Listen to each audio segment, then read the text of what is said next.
You can't imagine what he did to her. No one could. Not unless they saw her that morning.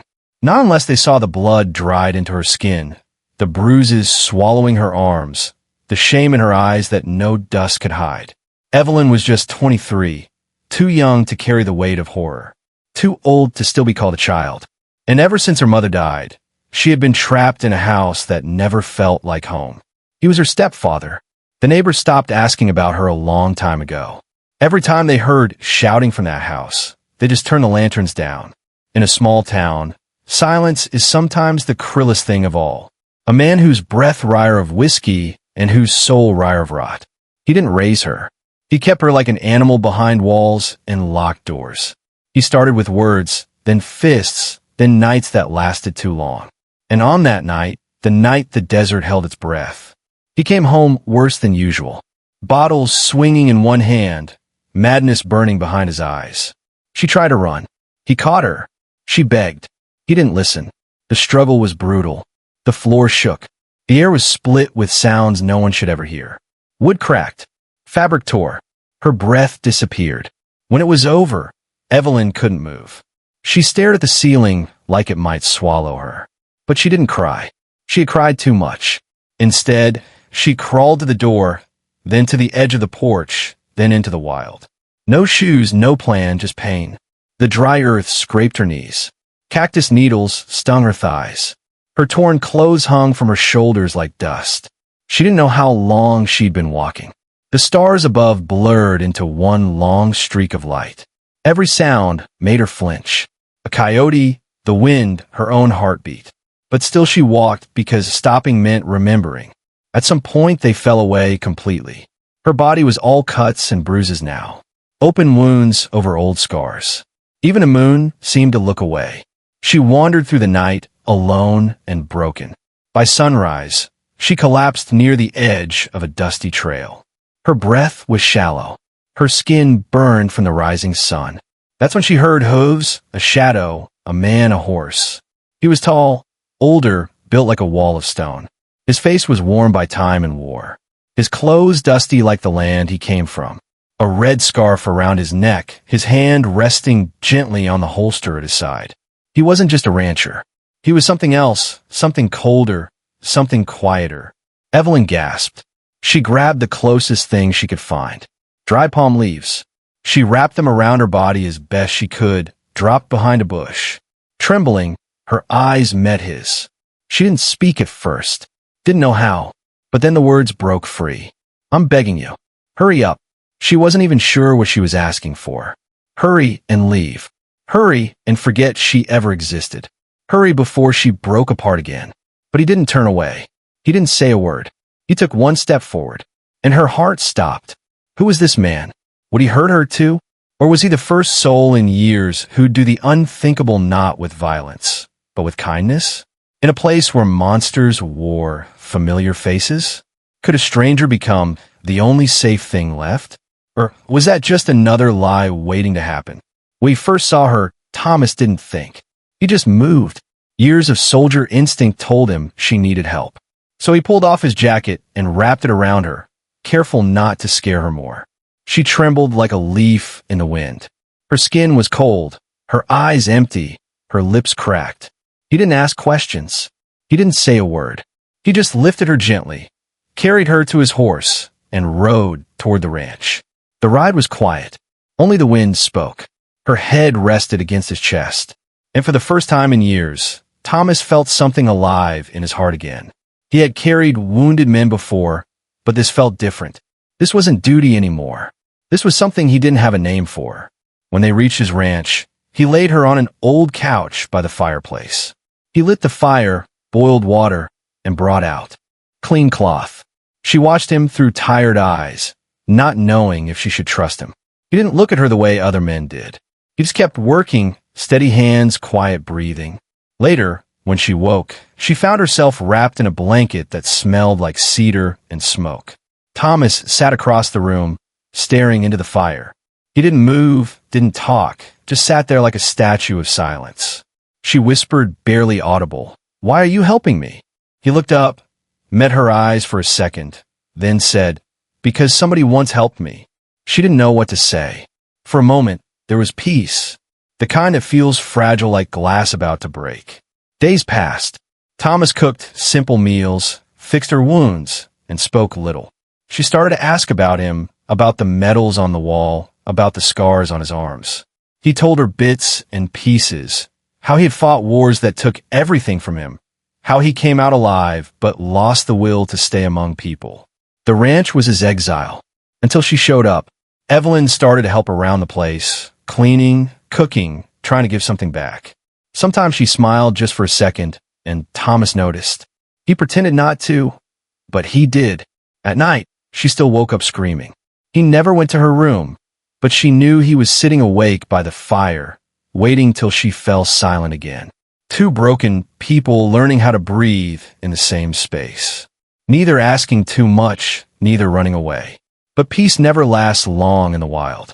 Because somewhere out there, a man was asking questions. He wanted to know where the girl went, and he was willing to kill to find her.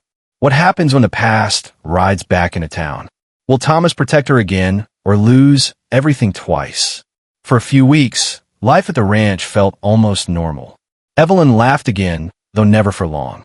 Thomas fixed the fence, fed the horses, and pretended the world outside the gate did not exist. But peace in the wild is like smoke. It looks solid until the wind shifts. One afternoon, the sky turned gray, and the wind carried dust across the hills. Thomas was stacking hay when he saw a figure walking down the dirt road. Slow steps, heavy boots. Something in the way the man moved told him it wasn't good news. Evelyn looked from the window and froze. The color drained from her face. She didn't need to speak his name. Thomas already knew. The man came closer. His clothes were torn, eyes red, mouth twisted with hate. He stopped by the fence, gripped the post, and said in a low growl, "You hiding her here, old man?" Thomas didn't answer. He set down the pitchfork, wiped his hands, and walked toward the gate. The wind caught his hat, but he didn't blink. "She's safe here," he said. "You best turn around." The man laughed, a dry and broken sound. "You think you can keep her from me?" Evelyn stepped out onto the porch. Her hands shook, but her eyes were clear. "Go away," she said. "You've done enough." That only made him angrier. He pushed open the gate, stormed toward her. Thomas moved faster than a man his age should. He grabbed the man by the collar, shoved him back hard.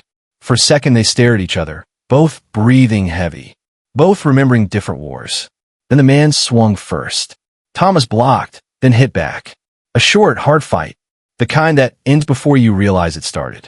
When it was done, the man lay in the dust, blood on his lip, pride shattered. Thomas pointed to the road. "You come back here again, and you won't walk away next time." The man spat, crawled to his feet, and backed away. But before he left, he looked up at Evelyn with eyes that burned. "This ain't over," he said. Then he turned and disappeared into the storm. Inside, Evelyn sat by the fire, shaking but alive. Thomas poured her a cup of water, his hands still trembling. "He'll be back," she whispered.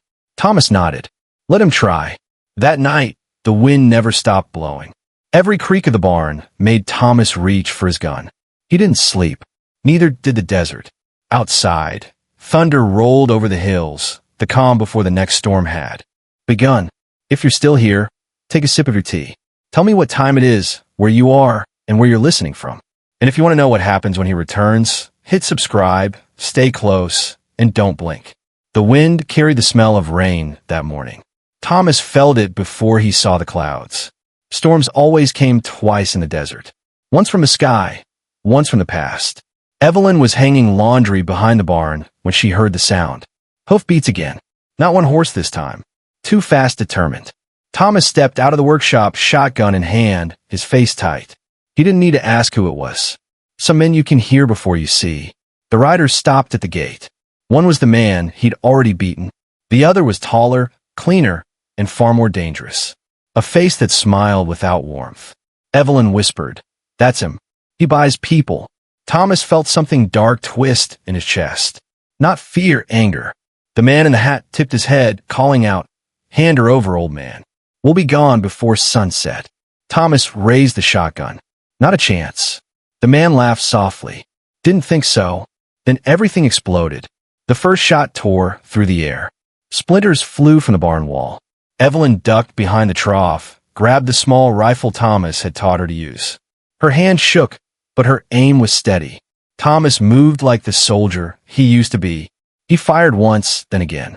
One of the horses bolted. The taller man dove for cover. The stepfather crawled toward the fence, cursing through his teeth. It was chaos. Smoke, shouting, the sharp smell of gunpowder. Evelyn called out, "Thomas, to your right." He turned just in time. The taller man was rushing him with a knife. Thomas blocked with the stock of his gun and swung hard. The man fell back, stunned. The stepfather froze, hands in the air, shaking. Evelyn stepped forward, eyes cold now, voice steady. "It's over." She kept the rifle pointed until Thomas reached for the rope, tied their hands, and led them to the fence. By the time the sheriff arrived, the storm had broken. Rain washed the blood and dust into the ground. Two men in cuffs, heads down, silent for once. The sheriff looked at Thomas. "You did the right thing." Thomas nodded, eyes on Evelyn. She was soaked from the rain, hair sticking to her face. But there was a quiet strength in her now. Something had changed, something that would not break again. As the wagons rolled away, Thomas stood beside her under the gray sky. "You can breathe now," he said. She smiled faintly. Maybe for the first time, the wind calmed, the rain slowed, and for the first time in years, the ranch felt like a home again, but peace never stays long in a land like this. Because sometimes, even when justice is done, the ghosts still find a way back. The rain stopped, but the wind carried a sound. A horse somewhere far off. Maybe it was nothing, or maybe it was the start of something worse. The storm had passed. The land smelled of wet earth and smoke. The sun pushed through the gray sky, spilling light over the ranch. Everything looked new again, even the air. Thomas stood by the fence, watching the horizon. The sheriff's wagons were gone. The men who had brought darkness into their lives were locked away, far from here. For the first time in years, Thomas felt peace that did not scare him. Inside, Evelyn was making coffee. Her hand still shook sometimes, but her eyes were brighter. She had started to hum again. Small tunes that drifted through the old wooden house. Thomas listened, pretending not to. That sound was better than silence. Days turned into weeks. The wounds healed, though the scars stayed. Sometimes she talked about leaving, starting over somewhere else. Thomas never stopped her. He just said, "Wherever you go, make it better than where you came from." She smiled at that. It was the kind of smile that comes from pain and gratitude mixed together. The kind that says, "I made it through." Thomas started fixing the roof, one board at a time. Evelyn planted flowers near the barn. Small white ones. He teased her for it. Said the desert would eat them in a week. She said, "Maybe, but I'll plant more." It became their way of living. He built things that might break. She grew things that might die, both knowing that trying was what kept them human. One evening, they sat on the porch watching the sunset. Evelyn looked out at the fields, quiet for a while, then asked, "Do you ever think people can really start over?" Thomas thought about it, about the war, about the years he spent running from his own ghost. Then he said, "I think starting over isn't about forgetting. It's about remembering without letting it kill you." She nodded slowly. The orange light hit her face soft and warm. Maybe that was enough of an answer. The world moved on, but the story stayed because out here, every scar tells one. And every story like theirs asked the same question. How far can you run before you finally decide to stop running? What would you forgive if it meant you could breathe again? Maybe the lesson is simple. That no matter how broken life becomes, someone can still walk beside you through the wreckage. Not to fix it, just to make sure you keep walking. As the last light faded, Evelyn whispered, "Thank you, Thomas." He didn't answer, just smiled, tipping his hat toward the sky. Some words don't need to be said when both hearts already know. And maybe that's what this story really was. Not about pain, but about finding peace when you least expect it. If you've stayed with me through the dust and the storm, take a deep breath. Maybe peace isn't something you find. Maybe it's something you build one day at a time. With calloused hands and a tired heart out here under the wide sky, even the broken things can bloom again. Look around. Maybe your story isn't over either. And if this tale touched something in you, let me know. Drop a comment, hit the like button, and subscribe so you can ride with us on the next story from the Wild West. Because sometimes the next sunrise brings more than just light. It brings another,